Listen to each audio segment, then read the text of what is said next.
Bonjour, cette vidéo est pour vous aider à comprendre la stoichiométrie. J'ai essayé de l'illustrer le mieux possible.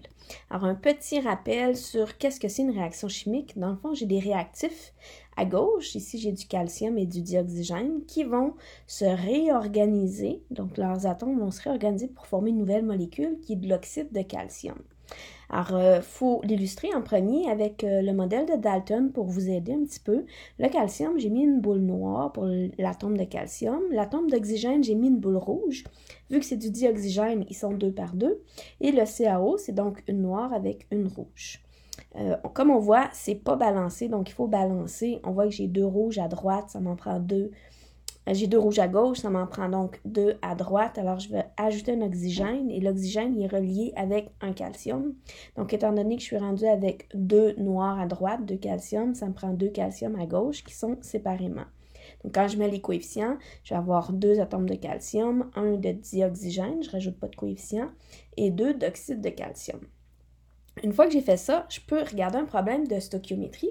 Celui-ci est relativement simple, on va aller plus complexe ensuite. Donc, si j'ai 6 moles de dioxygène qui oxyde du calcium, combien de moles d'oxyde de calcium vont être produits? Alors, comme vous avez vu, il faut faire un petit tableau pour vous supporter votre démarche avec la réaction chimique balancée, les coefficients, les moles et la masse, donc le nombre de grammes. On va mettre en évidence les coefficients. J'ai 2 calcium, 1 oxygène et 2 oxydes de calcium. Qu'est-ce que ça veut dire? Ça veut dire que j'ai 2 atomes de calcium qui réagissent avec 1 de dioxygène pour former 2 molécules d'oxyde de calcium. Et ça se vaut aussi pour la proportion en nombre de moles. Donc, si j'ai 2 moles de calcium, ça réagit avec 1 mole d'oxyde de dioxygène et ça forme 2 moles d'oxyde de calcium. Alors, si je prends mon numéro, je reviens et je vais utiliser mon tableau. Si j'ai 6 moles de dioxygène, je vais le mettre dans mon tableau sous le dioxygène, dans la rangée moles, et je vais mettre mon nombre de moles. Et mon inconnu, c'est combien il y a de moles d'oxyde de calcium. Je reste dans ma rangée de moles et je mets mon rectangle pour illustrer que c'est là que je m'en vais. Donc, je cherche le nombre de moles d'oxyde de calcium. Je vais dessiner ce que j'ai. 6 moles d'oxyde de dioxygène. Alors, si vous vous rappelez, le dioxygène, c'était 2 rouges ensemble. Donc, si j'ai 6 moles, je vais l'illustrer en nombre de molécules. 6 molécules, sachant que chaque molécule représente chacun un paquet, donc 1 mole de molécules. J'ai donc 6 moles de dioxygène. Ça réagit avec du calcium. Je vais le mettre pour les fins de l'exercice pour que vous compreniez comment ça s'illustre, mais ce n'est pas une partie qui est obligatoire dans votre démarche. Donc, si j'ai 6 moles de dioxygène, vu que c'est du 2 calcium pour 1 dioxygène, bien, si j'ai 6 dioxygène, ça me prend 12 calcium. C'est un produit croisé. Alors, si je dessine mes 12 atomes de calcium, avant que ça réagisse, ça a l'air de ça. Maintenant, ce qui nous intéresse, c'est l'oxyde de calcium, le produit. Donc, il faut illustrer la réaction chimique. Les molécules vont se réorganiser pour former des nouvelles molécules. Donc, lorsque la réaction est faite, je n'ai plus de calcium ni de dioxygène, j'ai seulement de l'oxyde de calcium. Si je comptais mes molécules, j'arriverais à 12. Mais je peux le faire sans avoir fait le dessin, parce que je sais que c'est 1 mole de dioxygène pour 2 moles d'oxyde de calcium. Alors, je peux faire ma proportion stoichiométrique, c'est mon étape de stoichiométrie. Je fais un produit croisé 6 moles fois les coefficients fois 2 divisé par l'autre coefficient 1, ça me donne 12 moles d'oxyde de calcium. C'est ma réponse. J'ai 12 moles d'oxyde de calcium, puis notre illustration l'a montré. Il faut toujours mettre la réponse en évidence. J'ai donc 12 moles d'oxyde de calcium. Ma stoichiométrie, c'est l'étape 1 dans le fond. Le produit croisé. Ça, c'est un problème simple. On va regarder si c'est un peu plus complexe. Avec la même réaction chimique que je vais illustrer, dans ce cas-ci, si j'ai 64 grammes de dioxygène qui vont oxyder le calcium, la même réaction, ça va être quoi la masse d'oxyde de calcium? Alors, je fais mon tableau de stoichiométrie, je mets mes coefficients en évidence comme tantôt, et là, mon 64 grammes de dioxygène, il n'est plus dans la rangée de moles, c'est une masse. Donc, dans la rangée de masse, en dessous de l'oxygène, je vais mettre 64 grammes. Mon inconnu, c'est la masse d'oxyde de calcium. Donc, je vais le mettre en dessous de l'oxyde de calcium et c'est mon inconnu.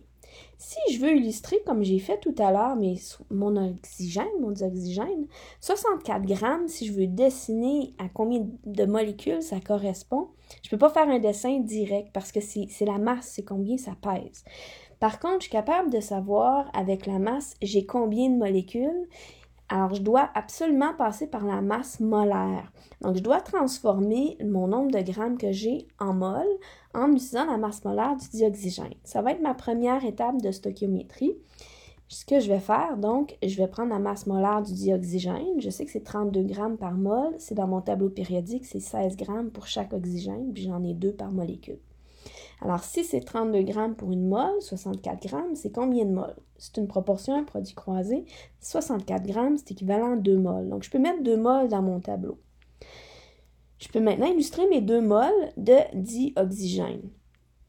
Ma proportion peut me donner l'information sur ça va réagir avec combien de calcium. C'est pas une opération nécessaire pour la stoichiométrie, mais on va le mettre pour l'illustration de la réaction. Alors, si c'est 2 mols de calcium pour 1 mol de dioxygène, si j'ai 2 mols de dioxygène, ça me donne 4 mols de calcium qui doivent réagir pour que la réaction se fasse au complet. Donc, je vais les dessiner, les 4 mols de calcium. Moi, ce qui m'intéresse, c'est le produit. Donc, la réaction chimique va avoir lieu et les molécules vont se réorganiser pour faire de l'oxyde de calcium. Combien d'oxyde de calcium? Bien, on peut les compter, on le voit que j'ai 4 mols. Mais ce que je veux, c'est la démarche mathématique. C'est 1 mol de dioxygène pour 2 mols d'oxyde de calcium. Donc, si j'ai 2 mols de dioxygène, bien, c'est une proportion en produit croisé. Donc, 2 mols fois le coefficient du CaO fois 2 divisé par le coefficient de l'oxygène, 2, ça me fait 4 mols. Donc, dans mon tableau, j'ai 4 mols d'oxyde de calcium. C'est ma réaction chimique. Par contre, ma question me demande quelle sera la masse d'oxyde de calcium. Donc, pour avoir la masse, quand j'ai le nombre de moles, il faut toujours passer par la masse molaire. Ça va être ma 3e étape. Donc, la masse molaire, mais dans ce cas-ci, c'est de l'oxyde de calcium. Donc, je veux savoir 1 mol d'oxyde de calcium. Ça n'a aucun lien avec le coefficient stoichiométrique, je l'ai déjà utilisé. Donc, la masse molaire du CaO, c'est 56 grammes par mol, 40 grammes par mol pour le calcium et 16 pour l'oxygène. Alors, moi, j'ai pas 56 grammes, ni 1 mol, j'ai 4 mols. Donc, je veux savoir 4 mols, c'est quoi sa masse? Donc, 4 fois 56 divisé par 1 mol, ça me donne 224 grammes. Donc, 4 mols d'oxyde de calcium, c'est l'équivalent de 224 grammes. C'est dans mon carré de réponse, c'est ce que je cherchais, donc je dois mettre ma réponse en évidence. L'oxyde de calcium, sa masse produite va être de 224 grammes. Le tableau n'est pas la démarche, ça supporte votre démarche. Ce qui est important, c'est les étapes 1 à 4. Donc, d'avoir dessiné la réaction, d'avoir trouvé qu'il y avait 4 mols de calcium qui réagissaient, c'était pas nécessaire pour le problème. Donc, toute votre stoichiométrie, dans le fond, c'est les étapes 1 à 4 que vous voyez ici.